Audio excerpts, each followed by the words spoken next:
Hello，大家好。今日咧同大家分享一個奉獻信息，讓我哋咧一齊睇一睇今日，一齊讀今日嘅奉獻經文先。1、2、3，我哋一齊讀。因為凡投生的是我的，我在埃及地擊殺一切投生的那日，就把以色列中一切投生的，連人帶牲畜都分別為聖歸我，他們定要屬我。我是耶和華。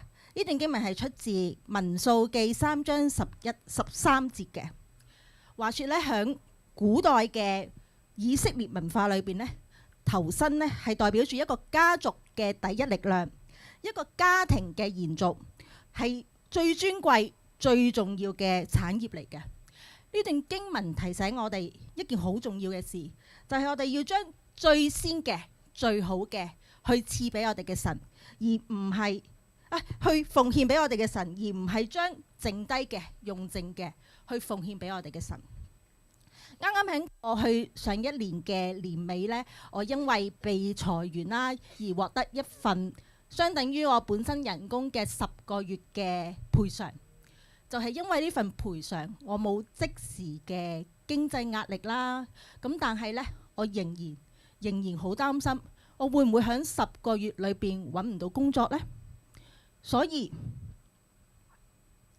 我呢，就同自己講好多藉口啦，同自己講話：哇，神有豐盛嘅慈愛噶嘛，神有好多錢，又唔等我嗰啲奉獻使嘅。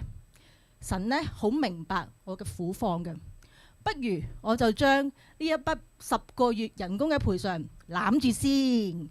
然後呢，我揾到工，我咪做翻11奉獻咯。咁係咪神應該明白我嘅苦況嘅？咁但係神又同我講説話喎，佢呢，讓我呢段時刻諗向呢段嘅經文。呢段經文呢，提醒我哋要將最先嘅、最好嘅去奉獻俾神，而唔係將用剩嘅俾神啊嘛。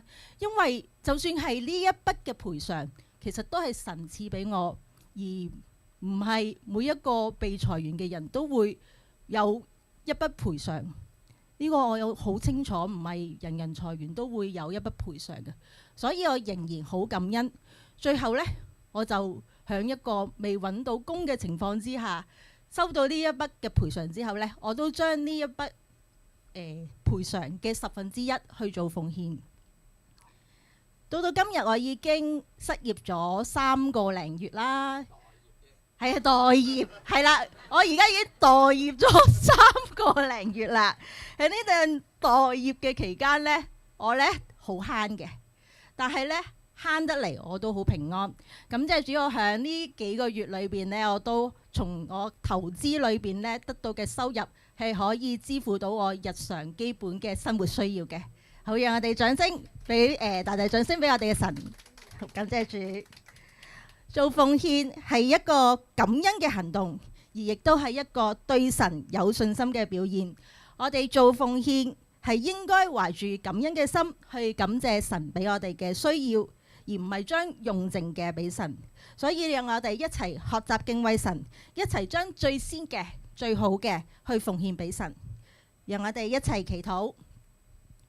哈利路亞，主爸爸，感謝你，讚美你，你係我哋嘅全能嘅神，係我哋唯一嘅供應者。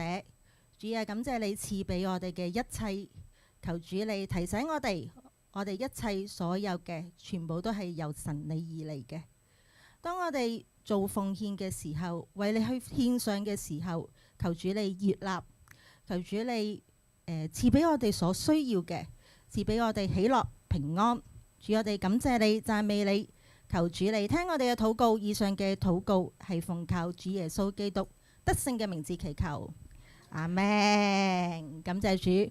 我哋嘅奉獻方法有4種，第一種係轉數快，第二種係直接去做銀行嘅轉帳啦，轉帳去中國工商銀行嘅。咁而大家透過呢2個方式嘅話呢，請你將個收據影張相，然後 WhatsApp 翻去教會嘅電話號碼69326034，讓教會做翻一個記錄，然後呢可以喺年度嘅結尾嘅時候呢可以出翻一張收據俾你啦。咁另外呢，我哋仲有嘅方法呢，就係支票，用支票嘅方式抬頭呢，記住寫愛群職場教會有限公司。最後一個方法呢，就係直接將錢呢入到去我哋嘅奉獻箱裏邊。好，祝福大家。